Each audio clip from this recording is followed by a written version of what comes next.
That was a really good slurp. Thank you so much. You're a pro slurper.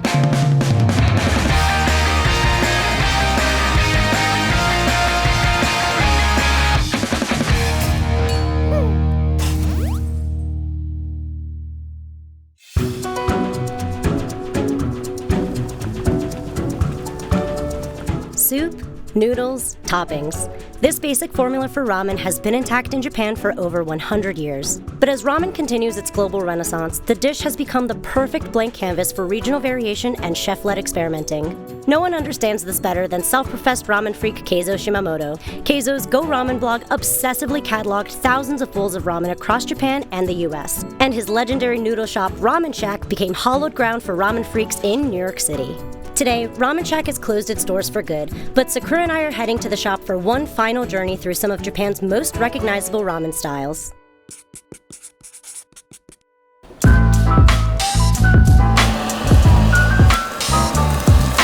Yeah, welcome to the last seating of Ramen Shack. We're so lucky. So lucky.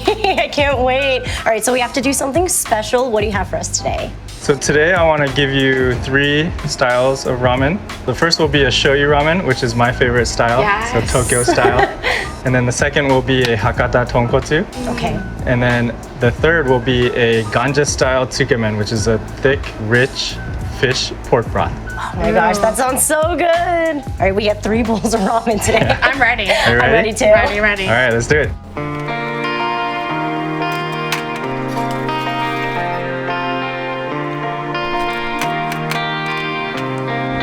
Smells so good already.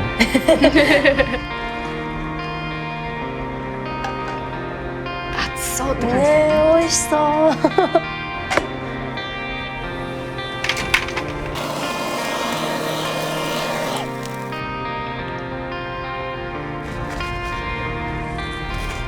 All right, this is my classic style shoyu ramen. Sticky. It's so picture perfect. And it's actually my favorite style. It's a Tokyo style. And it consists of a soy sauce flavoring.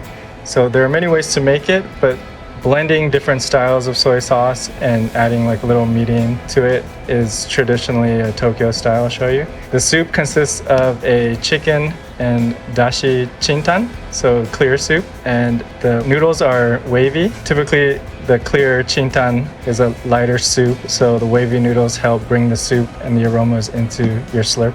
Captures it in those nooks. Yeah. And we got pork belly, memma, scallions, and naruto, and an ajitama. Okay, so I can't wait. Shall we? Itadakimasu. Itadakimasu. Dozo goikuri. So this is my favorite style, so I'm gonna join you guys. Yes, please.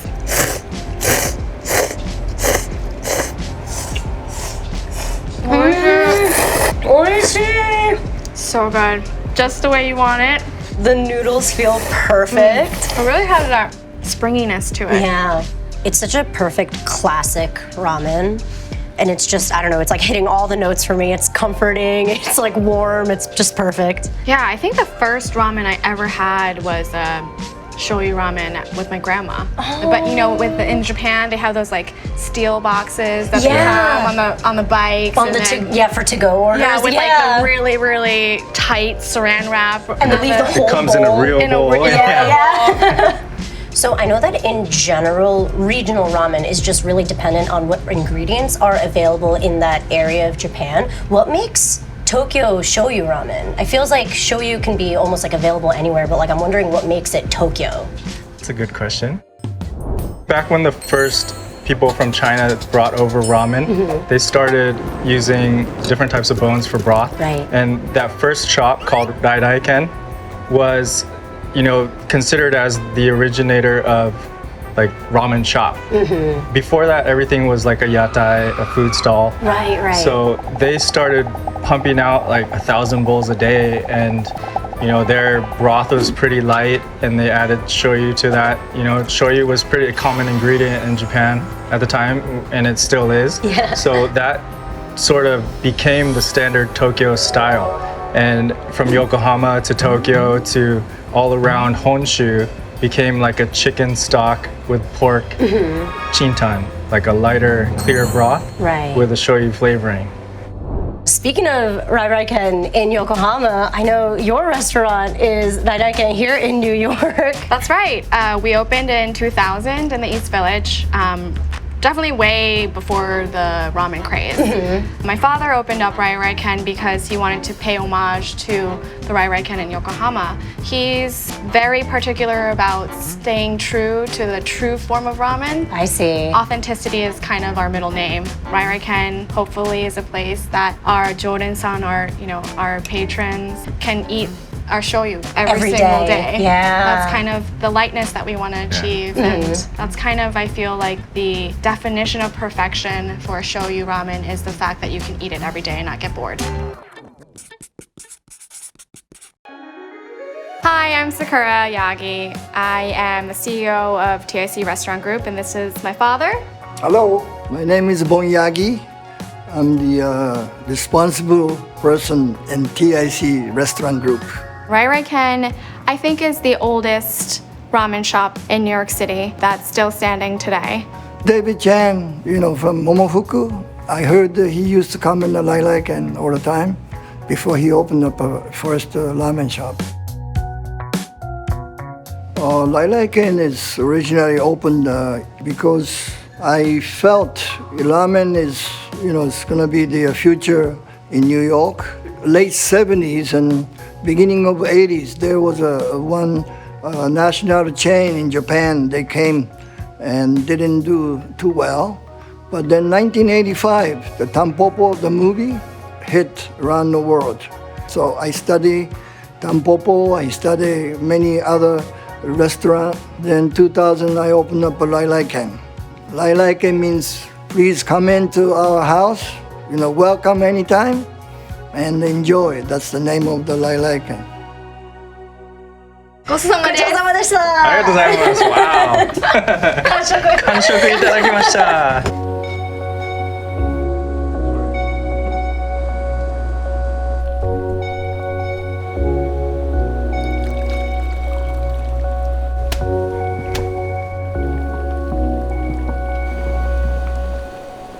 All right, here's number 2, tonkotsu. Why? This is a Hakata style tonkotsu. So Hakata is a city in Kyushu where tonkotsu ramen became popularized. And if you ask someone from Kyushu what ramen is, they'll say this. And if you show them a shoyu ramen, they'll be like, that's not ramen. So tonkotsu is known for a cloudy, milky broth. And you get that by taking pork bones, like the femurs and the backbone and the heads in some cases, and you just boil the heck out of them. And after a while, all the gelatin from the marrow and the bones will start to break down and make this cloudy soup. Wow. Go いただ ahead. きまいただきー。ますす。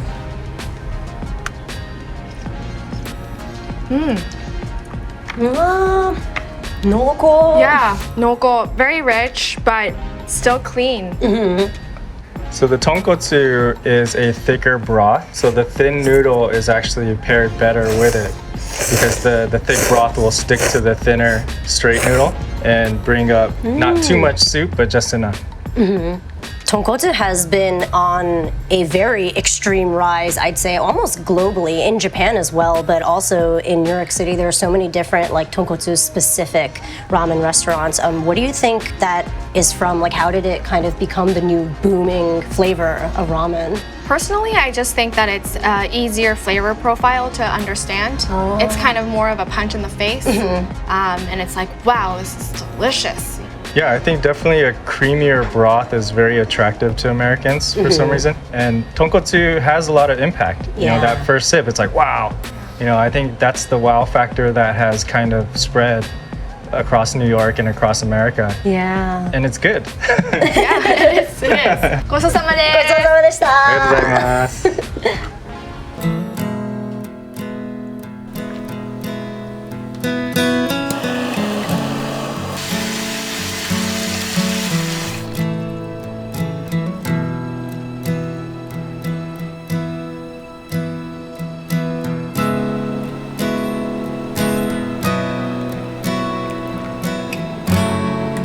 All right, the last bowl is a tsukemen.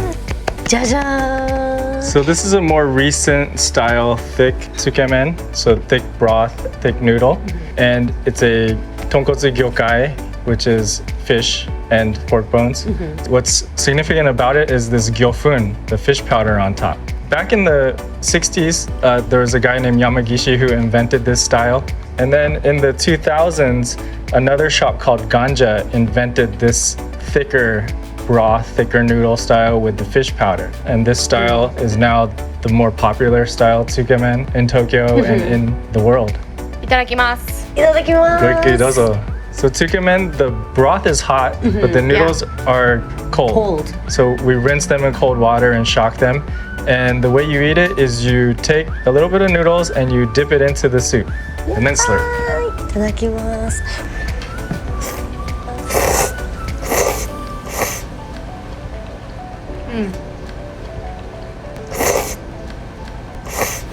So the inventor of tsukemen, or what they called morisoba back then, is Kazuichi Yamagishi. And he's basically a ramen legend now. I mean, he passed away a few years ago, so rest in peace. But he is idolized by ramen freaks everywhere. He's had about 50 or more apprentices at one point. Wow. So he really taught all these young chefs to like keep the legend going. Yeah, I heard he was very loved by his customers and clients as well, because he would like go outside and greet his customers while they were waiting in line. How important would you say the personality behind the ramen chef is? Like Yamagishi-san, for example.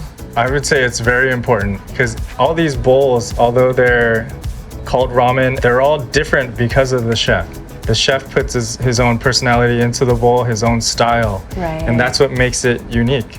And that's why ramen has so much appeal, I think, because people can take this simple bowl and really make it their own and really showcase that to a customer. You know, we've talked about Ivan kind of taking ramen and making it New York style and the Rai noodle. Yeah, the Rai noodle. I think the next step for ramen in America is really to localize ingredients and create different styles based upon the regions we have here.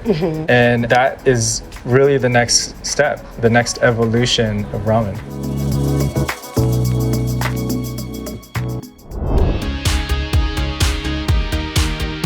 If there's one person who's become synonymous with ramen in New York City, it's Keizo's former mentor, Ivan Orkin. Ivan first made a name for himself after opening an incredibly popular ramen shop in Tokyo in 2006. But since 2013, Ivan Ramen on the Lower East Side has been a hub for New York's growing ramen scene, pairing regional ingredients with more traditional Japanese techniques.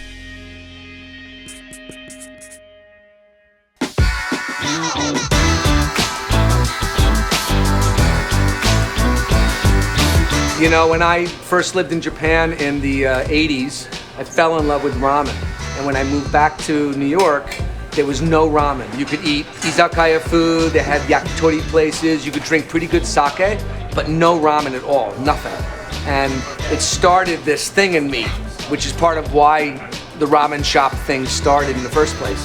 How important is regionality in ramen? Well, I mean, up until recently, not particularly.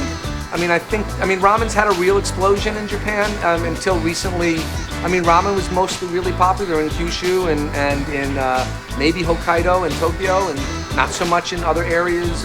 Now it's becoming popular all over the place, and there are definitely regionalities.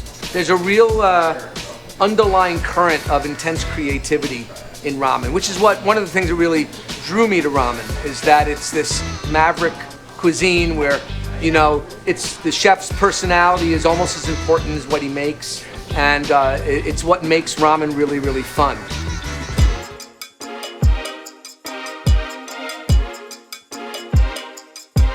I obviously have some very strong opinions about how ramen should be made and how it should be eaten and what it should be like. But the good news is that ramen is really, every shop can be different. And you can go to Tokyo and there's all kinds of wacky shops doing wacky things, and you know, what's great is you don't have to go to Ivan Ramen every time. You can go to Nakamura, or you can go to, you know, Ippudo or wherever. And I always felt that way in Japan. I had always, you know, 5 or 6 or 10 shops that I regularly went to for different moods. And that's what's awesome about ramen. It doesn't have to be either or. It can be both. Next time on Gochi Gang. I'm teaming up with some of my favorite Italian chefs to taste test a new ramen dish dubbed Japanese pasta. If you're gonna take Japanese food and try to combine it with Italian food, the most logical thing to do is take like ramen, right, and make pastas with it. And I'm continuing my Ramen Shack tasting menu by sampling Keizo's famous ramen burger. So this burger is kind of like a second generation Japanese American burger. It's like you in ramen form. Yeah. J.A. Pride. It's the season finale of Gochi Gang, and I want to see where ramen is heading next. Stay tuned.